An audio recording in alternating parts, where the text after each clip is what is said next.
পবিত্র ঈদুল আজহাকে ঘিরে দেশের রাজনৈতিক অঙ্গনে শুরু হয়েছে উৎসবের আমেজ। রাজধানী ঢাকা থেকে শুরু করে দেশের বিভিন্ন জেলা ও নিজ নিজ নির্বাচনী এলাকায় ঈদ উদযাপনের প্রস্তুতি নিয়েছেন রাজনৈতিক দলগুলোর শীর্ষ নেতারা। ইতোমধ্যেই বাংলাদেশ জামায়াতে ইসলামী, বাংলাদেশ ন্যাশনালিস্ট পার্টি এবং ন্যাশনাল সিটিজেন পার্টির পক্ষ থেকে নেতাদের ঈদ আয়োজন ও নামাজের স্থান সংক্রান্ত তথ্য জানানো হয়েছে।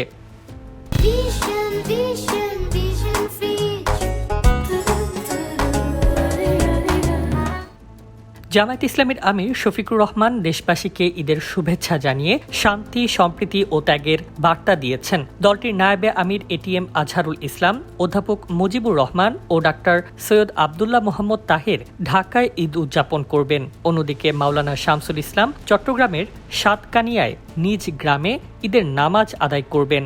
দলটির সেক্রেটারি জেনারেল অধ্যাপক মিয়া গোলাম পরোয়ার খুলনার খানজাহান আলী থানার নিজ এলাকায় ঈদ করবেন। এছাড়া মাওলানা এটিএম মাসুম কুমিল্লার লাকসাম, রফিকুল ইসলাম খান সিরাজগঞ্জের উল্লাপাড়া এবং অ্যাডভোকেট ইহসানুল মাহবুব জুবায়ের সিলেটে ঈদ উদযাপন করবেন। অন্যদিকে বিএনপির মহাসচিব মির্জা ফখরুল ইসলাম আলমগীর ঠাকুরগাঁওয়ে ঈদের নামাজ আদায় করবেন।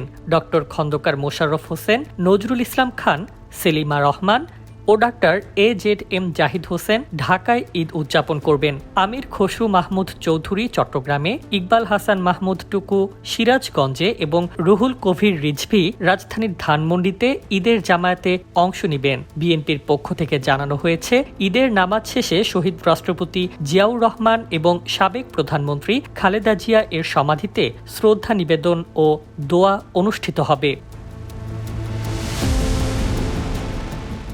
এদিকে জাতীয় নাগরিক পার্টি এনসিপির নেতারাও রাজধানী ও নিজ নিজ নির্বাচনী এলাকায় ঈদ উদযাপনের পরিকল্পনা নিয়েছেন। দলটির আহ্বায়ক নাহিদ ইসলাম রাজধানীর বেরাইদ জামে মসজিদে ঈদের নামাজ আদায় করবেন। সদস্য সচিব আখতার হোসেন রংপুরের কাউনিয়ায় এবং মুখপাত্র আসিফ মাহমুদ সজীব ভুঁইয়া জাতীয় ঈদগাহ ময়দানে নামাজ আদায় করবেন। এছাড়া সার্জিস আলম পঞ্চগড়ে, হাসনাত আবদুল্লাহ কুমিল্লার দেবিদারে এবং আব্দুল হান্নান মাসুদ নোয়াখালীর হাতিয়ায় ঈদের জামায়াতে অংশ নেবেন।